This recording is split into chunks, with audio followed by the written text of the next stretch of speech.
안녕하세요. 비움과 체험으로 건강을 이야기하는 한의사 박용숙입니다. 여러분들 혹시 이거 아세요? 고혈압과 당뇨로 고생하는 분들이 어느 정도 되는지 500만 명 될까? 뭐 이렇게 생각하시는 분들 계실 텐데요. 1000만 명이 이미 넘어섰다는 사실, 한 1400만 명 정도가 지금 약을 복용하는 것으로 통계에 잡히고 있는데요.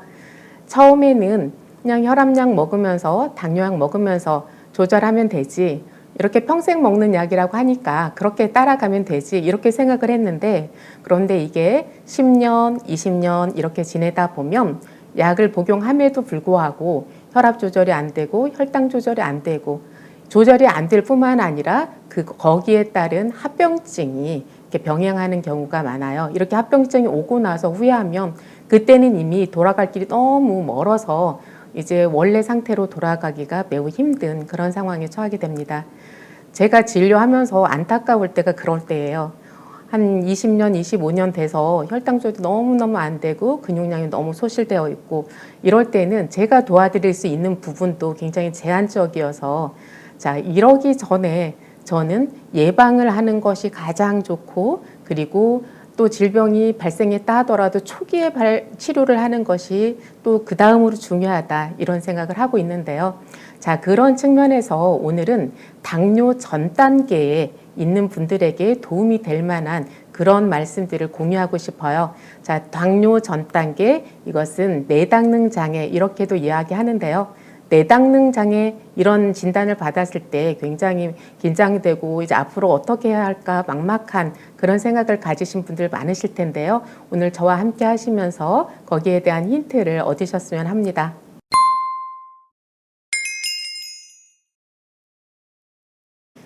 이 그림을 먼저 보시겠습니다. 그림을 보시면, 자, 여기서 보면 2020년 현재 고혈압과 당뇨 유병자 수가 이미 1,400만 명을 넘어서고 있고요. 그리고 2030년에는 한 1,679만 명, 그리고 2050년에는 1,849만 명 정도가 이제 혈압이나 당뇨에 노출될 것 같다, 이제 이렇게 예상을 하고 있는데요. 이렇게 늘어만 가는, 이제 인구가 점점 줄고 있는데 1,849만 명이라고 하면 인구 중에 거의 절반. 그럼 인구 중에 절반이라고 했을 때 어린 아이들이라든지 이른 청년층을 빼고 나면 성인들 대부분이 혈압이나 당뇨로 고생할 수 있는 확률이 높다, 이렇게 전망하고 있기도 한 거예요. 자, 이렇게 심각한 상황인데요. 내당능 장애, 즉 이제 그 당뇨 전 단계라는 것이 무엇인지 여기부터 살펴보면서 넘어가도록 하겠습니다. 자, 당뇨 전 단계란 그림을 또 볼게요. 자, 정상 혈당을 먼저 아는 게 이제 중요할 텐데요.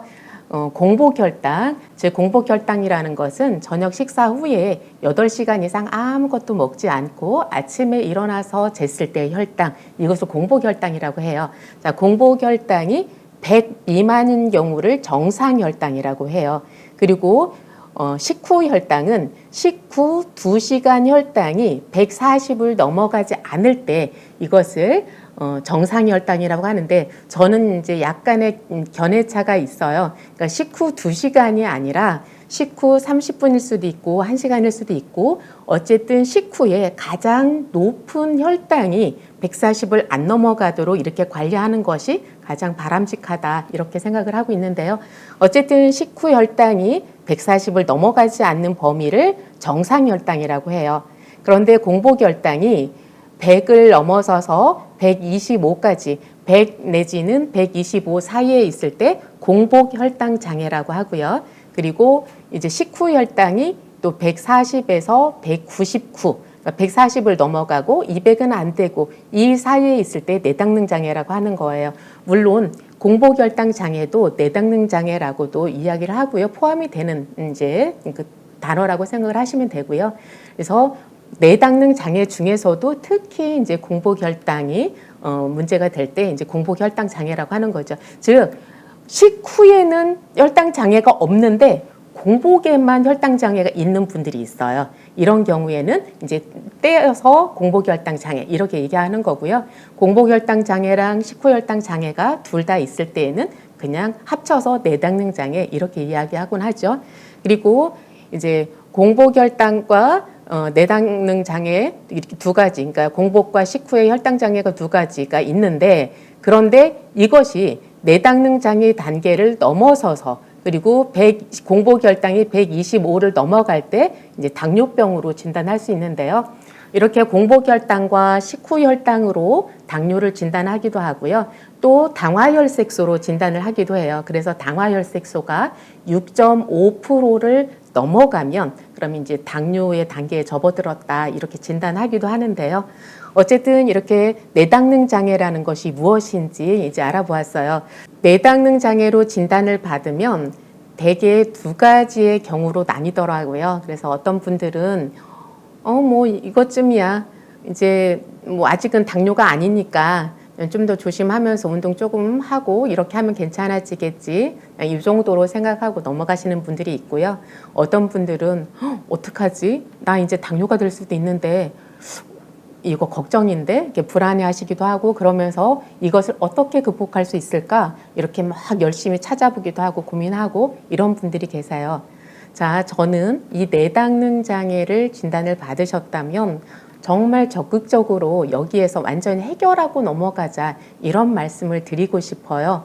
자, 여기에서 보시면 그 공복혈당 장애, 즉 내당능 장애에서 매년 5 내지 10% 정도가 당뇨병으로 진행을 하고 있다라는 거예요. 그러니까 지금 내가 내당능 장애에 있다. 그러면 내년에 당뇨병이 될 확률이 한 10% 이상이 된다는 거예요.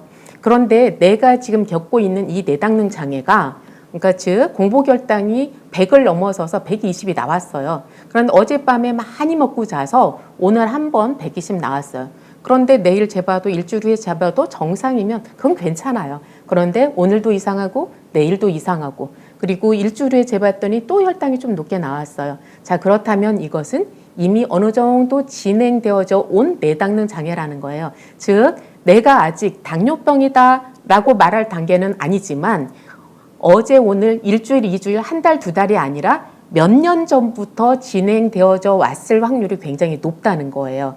그래서 내가 내당능 단계에 있으면 내당능 장애의 그 단계에 있으면 매년 5 내지 10% 정도가 당뇨병으로 진행을 하는데 근데 내가 몇 년 전부터 진행을 해왔다면 나는 내년 당장 아니면 몇 달 후에 이미 당뇨병 단계로 접어들 수도 있다는 거예요.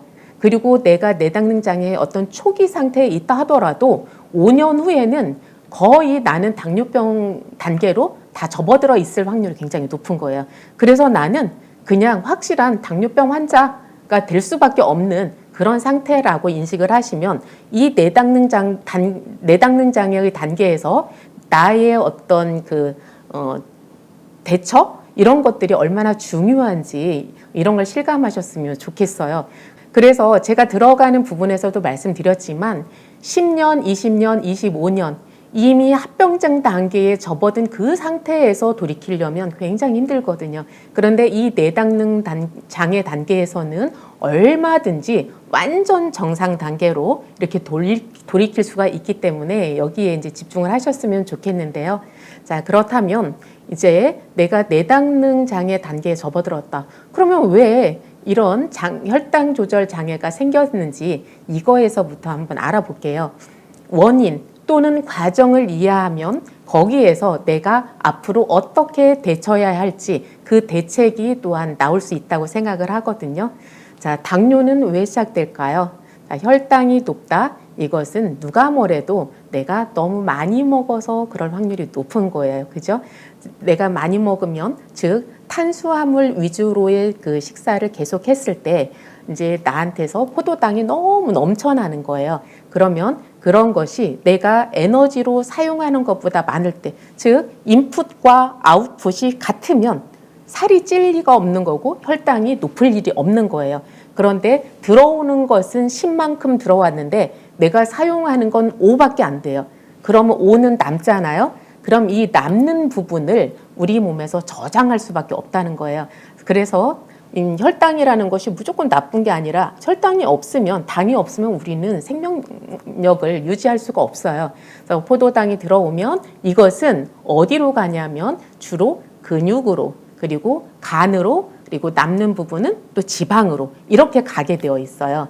그래서 이제 근육에 혈당이 들어가면 거기에서 이제 에너지로 전환되면서 힘이 생기고 이렇게 우리가 정상 활동을 할 수 있도록 도와주는 것이고, 또 마찬가지로 간에 들어가는 것도 무조건 안 좋은 것이 아니라 어느 정도는 저장을 해놔야 우리가 음식을 먹을 수 없는 환경에 처해 있을 때, 즉 밤에도 우리는 음식을 먹지 않잖아요. 그런 시간 동안에 혈당을 조절할 수 있게 되어 있어요. 그런데 문제는 과잉, 너무 넘쳐나는 혈당, 이것이 문제인 거예요. 그럼 이것은 지방으로 축적이 될 수밖에 없는 거예요. 처음에는 체지방으로 축적이 되고요. 그리고 나중에는 이제 그것이 넘쳐나면 내장지방으로 축적이 되는데요.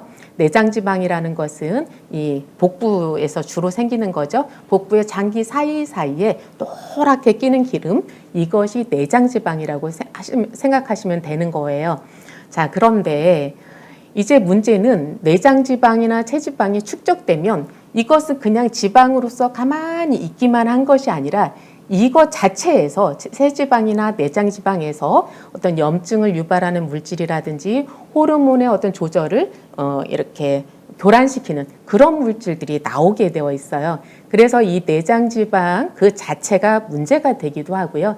그리고 이제 혈당이 처음에는 그냥 쌓이기만 했지만 나중에는 이것이 내가 굶어도 혈당이 지속적으로 높은 상태를 유지할 수 있는 그런 상황으로 만들어 버리는 거예요. 자, 우리가 음식을 많이 먹는 분들은 분명히 배부르게 먹었는데도 1시간이나 2시간이 지나면 또 배고프다고 하고, 또는 밥을 먹고 나서도 그 단 아이스크림을 또 먹고, 이런 경우 많이 보지 않으세요? 보통 사람들 같으면 이 정도면 배부를 텐데, 그리고 왜 벌써 배고프지 하는데 그런 분들이 있어요. 자, 그런 일들이 왜 일어나는지 한번 그림을 또 보면 이해가 되실 거예요. 자, 한번 볼게요. 여기에서 보시면, 자, 우리가 밥을 먹었어요. 또는 빵을 먹었어요. 과일을 먹었어요. 이렇게 뭔가를 먹으면 혈당이 올라가겠죠? 근데 혈당이 쭉 올라가기만 하면 안 되잖아요. 우리는 이 먹은 혈당을 내 여기저기 세포로 보내는 게 임무란 말이에요. 그러면 혈당이 70 이상 80 이렇게 올라가기 시작하면 췌장에서는 이제 인슐린이라는 호르몬을 분비하게 되어 있어요. 자, 이렇게 파란색이 당이 올라가는 이제 그래프고요. 당이 올라가면 곧바로 이어서 인슐린이 이렇게 나와서 인슐린이 그 포도당을 이끌고 세포들로 전달을 해주는 역할을 하는 거예요. 자, 그런데 시도 때도 없이 먹는 분들, 아니면 너무 많이 먹는 분들, 이런 분들은 혈당이 지속적으로 높아져 있으니까 그 혈당을 세포로 보내기 위해서 계속해서 인슐린이 분비가 되는 거예요. 그러니까 췌장에서 쉬지를 못하고 인슐린을 계속 분비를 하는 거죠. 자, 그러면 어떤 결과가 나오냐면 그냥 인슐린이 이렇게 혈당이 높아졌다 낮아지는 것처럼 인슐린도 이렇게 많이 분비되었다가 좀 쉬면서 적게 분비되고 이렇게 그래프를 따라가야 되는데, 내 몸에 혈당이 계속 높아져 있으니까, 왜? 자주 먹으니까, 또 많이 먹으니까, 그러면 인슐린도 계속 높아지는 거예요. 그러면 인슐린이 계속 높은 상태로 유지가 되면 그 상태에서는 얘는 자꾸 일을 하려고 하니까 당이 모자라다고 생각을 하는 거예요. 그래서 오히려 단 걸 더 땡기는 거죠. 그래서 많이 먹는 분들, 그리고 이미 비만해진 분들은 오히려 자꾸 음식을 더 먹고 싶은 거예요. 저장된 게 많이 있음에도 불구하고 이렇게 인슐린 분비에 어떤 교란이 생기면서 지나치게 많은 인슐린이 분비가 되어서 자꾸 배고프다라고 느끼게 하고 더 먹게 하는 거죠. 그래서 이 악순환이 되풀이되는 거예요. 자, 그러다 보면 이제 이렇게 인슐린이 계속 지속적으로 높게 유지가 되다 보니까 췌장에서는 필요 이상으로 인슐린이라는 호르몬을 분비하게 되잖아요. 그러면 췌장에서 만들어낼 수 있는 인슐린 양이라는 것도 한정이 있을 거 아니겠어요. 그래서 가다 이제 지쳐서 인슐린이라는 호르몬을 제대로 만들어내지 못하면 그때부터는 이제 혈당 조절이 급격하게 안 되는 그런 상태에 접어드는 거예요. 자, 이렇게 당뇨라는 것은, 혈당이 조절이 안 된다는 것은 처음에는 우리가 많이 먹어도 그것을 이제 근육에서 갖다 쓰고 그리고 간이나 지방으로 이렇게 저장을 하고 이러니까 거기에서는 그래도 혈당이 정상적으로 유지가 돼요. 처음에는. 그런데 그것이 한도를 넘어가면 그리고 인슐린이 지속적으로 많이 분비가 되면 그때부터는 혈당 조절이 잘 안 된다. 이러면서 이제 혈당이 공복 혈당도 올라가고 식후 혈당도 올라가고 이렇게 되는 건데요. 자, 그렇다면 이제 혈당 조절 장애가 생기긴 생겼는데 어떤 경우에 공복 혈당 장애가 오고 어떤 경우에 식후 혈당 장애가 오는지 이렇게 구분해서 한번 생각을 해볼게요. 자, 식후에 혈당이 올라간다. 이것은 누가 뭐래도 너무 많이 먹어서 이제 그런 경우가 많은데요. 그런데 식후 혈당을 조절하는 것은 주로 근육에서 조절을 하게 되어 있어요. 그래서 식후에 혈당이 높아지는 것을 조절하기 위해서는 근육에서 이 혈당을 잘 가져다 쓰게 하면 혈당이 조절이 되는 거죠. 자, 그렇다면 공복 혈당은 무엇과 관련되어 있을까?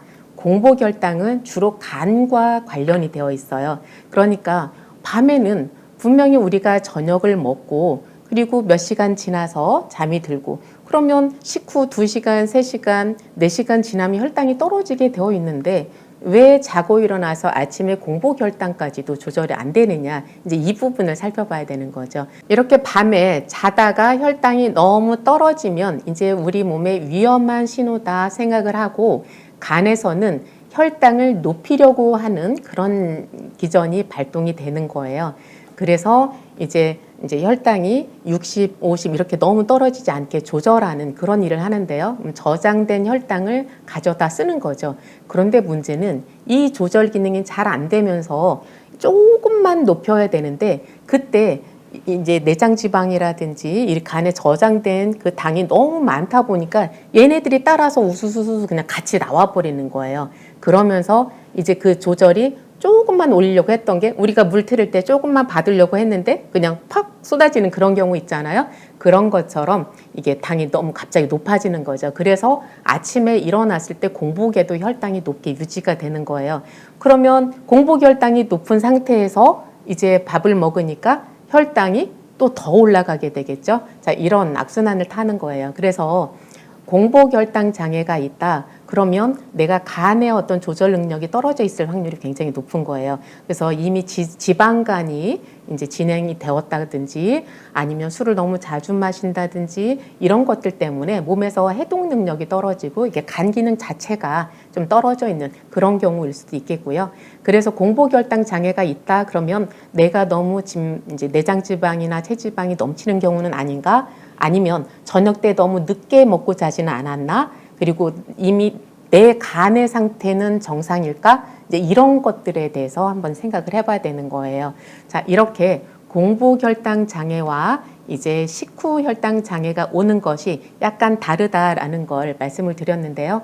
자, 그렇다면 이제 식후 혈당과 이제 공복 혈당을 조절하려면 어떻게 해야 될까? 이제 이것을 한번 알아볼게요. 비만이면서 당뇨가 있다. 이런 분들은 어떻게 보면 가장 쉬운 그 치료 단계라고 생각을 하시면 돼요. 어떻게 보면 체중 감량, 즉 체중 감량 중에서도 근육량이 아니라 주로 체지방이나 내장 지방을 줄일 수만 있다면 거의 성공한다고 생각을 하시면 돼요. 그래서 비만이면서 당뇨인 분들은 다이어트만 잘해도 성공한다 이렇게 생각하면 되는데요. 그런데 제가 그 식후 혈당은 많이 먹어서 올라가는 건데 이것을 주로 갖다 쓰는 게 근육이다 이런 말씀을 드렸잖아요. 자, 이 도표 하나를 볼게요. 이 그림을 보면 이해가 될 거예요. 자, 여기에서 보면 이제 아침을 먹고 그리고 나서 이렇게 혈당이 올라가고 있어요. 주황색 곡선, 파란색 곡선 둘 다 어쨌든 이렇게 밥 먹으면 혈당이 올라가죠.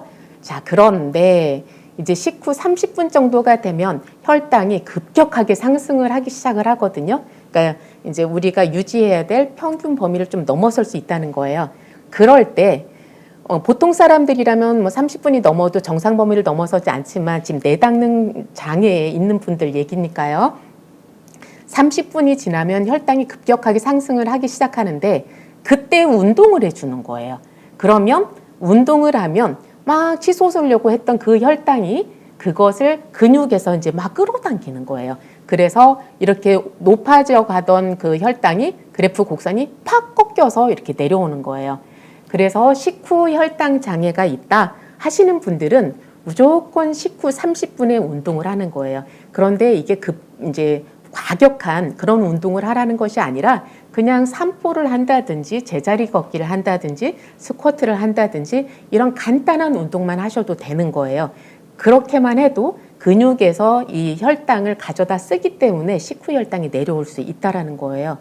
이게 어떤 분들은 어렵다고 할 수도 있겠지만 조금만 이렇게 습관으로 들이면 우리가 직장을 다니더라도 점심시간이 있고 이렇게 식후에 30분 정도는 시간을 낼 수 있잖아요. 그 시간 동안에 운동을 하면 이렇게 식후 혈당을 조절하는데 많은 도움을 받을 수 있다. 이런 말씀을 드리고요. 자, 그리고 이제 이 그래프를 조금 더 비교를 해보면 아래에 이 주황색 곡선이 있고 위에 파란색 곡선이 있는데요.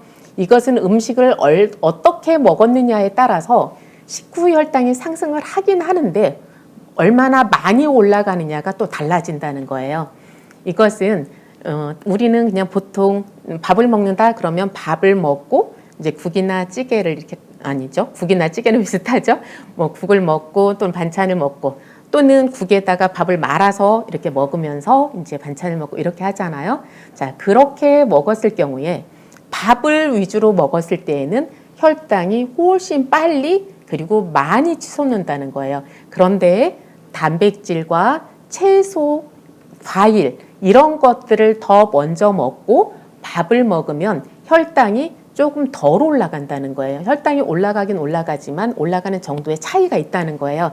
그래서 이 아래의 곡선은 이제 단백질이나 채소를 더 먼저 먹고 그리고 나서 밥을 먹었을 때의 그래프고요. 여기 위에 파란 그래프는 밥을 즉 탄수화물을 먼저 먹었을 때의 그래프인 거예요. 자, 그렇다면 여기서 답이 나오죠. 어떻게 먹는 것이 이 혈당 조절을 하는 데 도움이 되는 건지. 그래서 이제 단백질 위주 고기라든지 두부라든지 계란이라든지 이런 것하고 채소 먼저 먹고 그리고 나서 밥을 먹는 것 이런 것이 좋겠고요.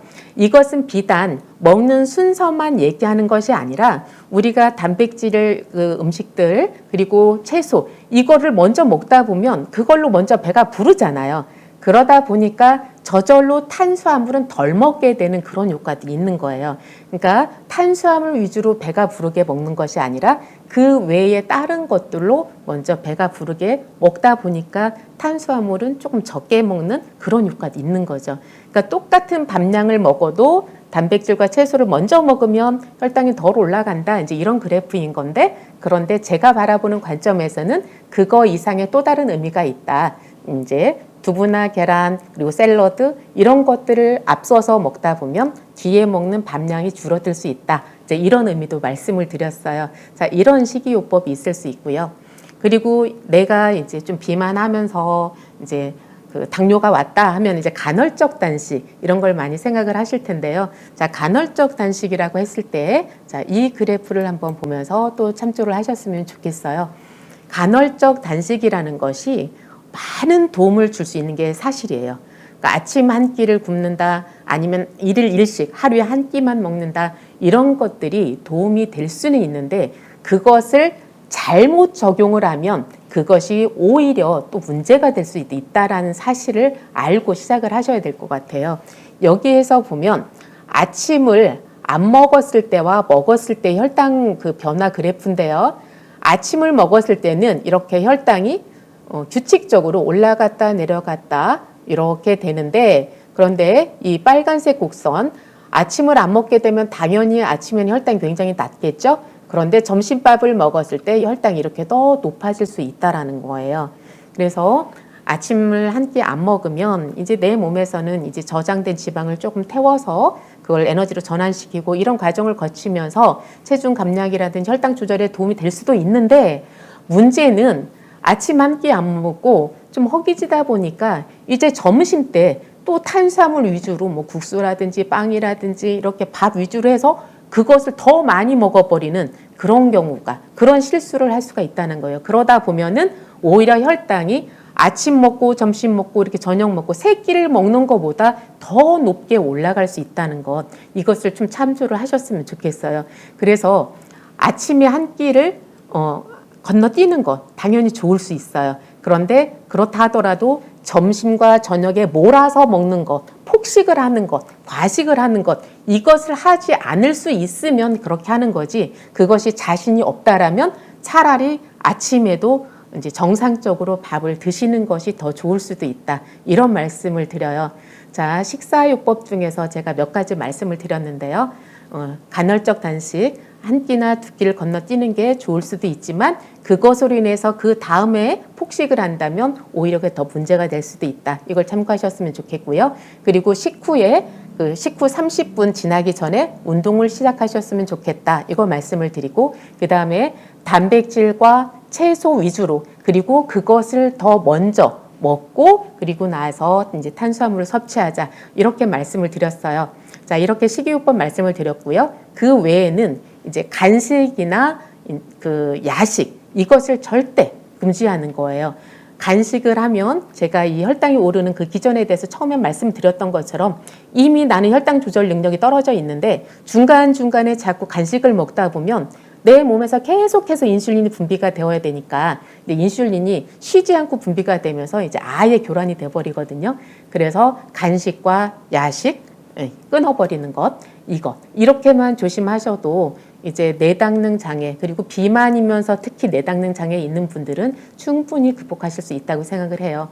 이것이 혼자의 힘으로 조절이 잘 안 된다 하시는 분들은 이제 해독을 함께 치료로 활용하는 그런 한의원들을 방문하시면 도움이 될 거라고 생각을 하고요. 자, 오늘은 비만하면서 내당능 장애가 있는 분들 어떻게 하면 극복할 수 있을지 말씀을 드렸습니다. 다음 시간에는 실제로 혈당 조절이 잘 안 되는 분이 어떤 과정을 거쳐서 좋아지는지 실예를 들어가면서 말씀드리는 시간 가져보도록 하겠습니다. 고맙습니다.